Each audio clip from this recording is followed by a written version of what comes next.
Головнокомандувач Збройних сил України Олександр Сирський повідомив, що сьогодні вранці повітряні сили Збройних сил України знищили 2 російські літаки, які завдавали ударів керованими авіабомбами по позиціях наших військ.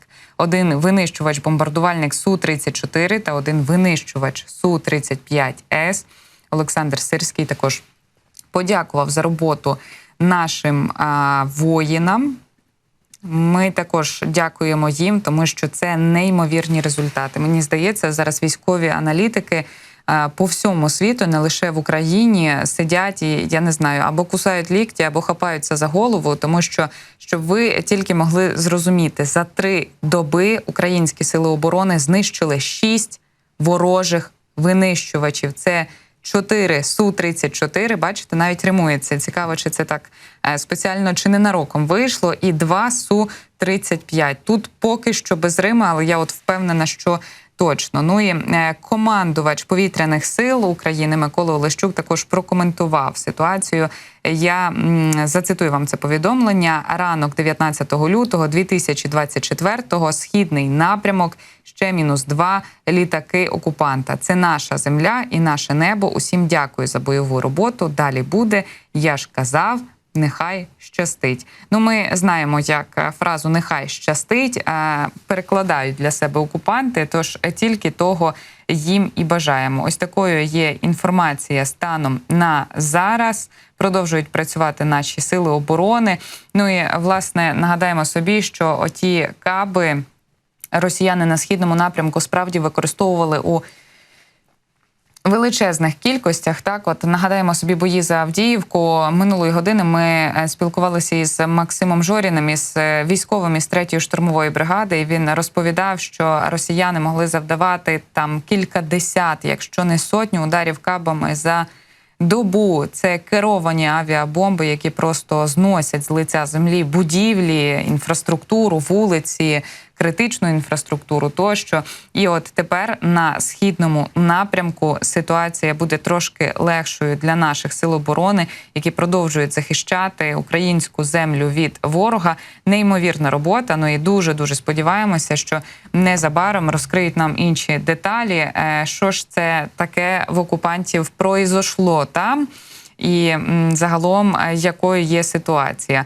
Ну і оскільки говоримо з вами про східний напрямок, про те, що ці літаки збили саме на східному напрямку, то можемо припустити, поки що лише припустити, що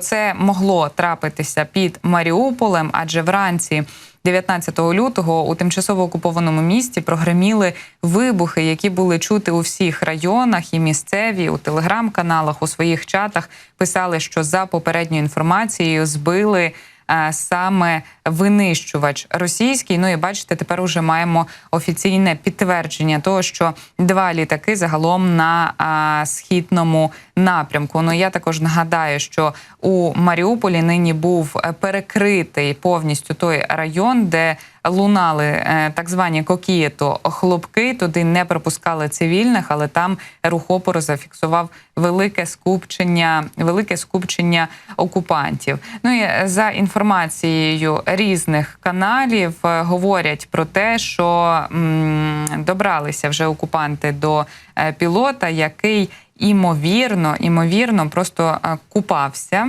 тому що літак впав над морем. Намагалися окупанти його врятувати, але він, зацитую частину цього повідомлення, лицем в воду. Бачите, російські воєнкори, особливо ті, які дуже багато пишуть про ворожу авіацію, в них є така безглузда фраза, яка звучить «земля їм небом». Це вони так прощаються із загиблими пілотами. І тут, у цьому випадку, якщо лицем в воду, то я не знаю, що вони там писати будуть, мабуть, вода їм небом чи що.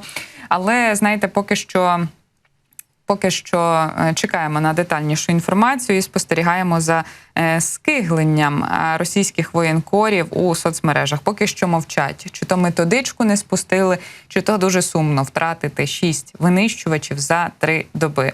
Ну, я також до теми нагадаю, що цього місяця Королівський об'єднаний інститут оборонних досліджень британський проаналізував ситуацію, цілі нашого ворога.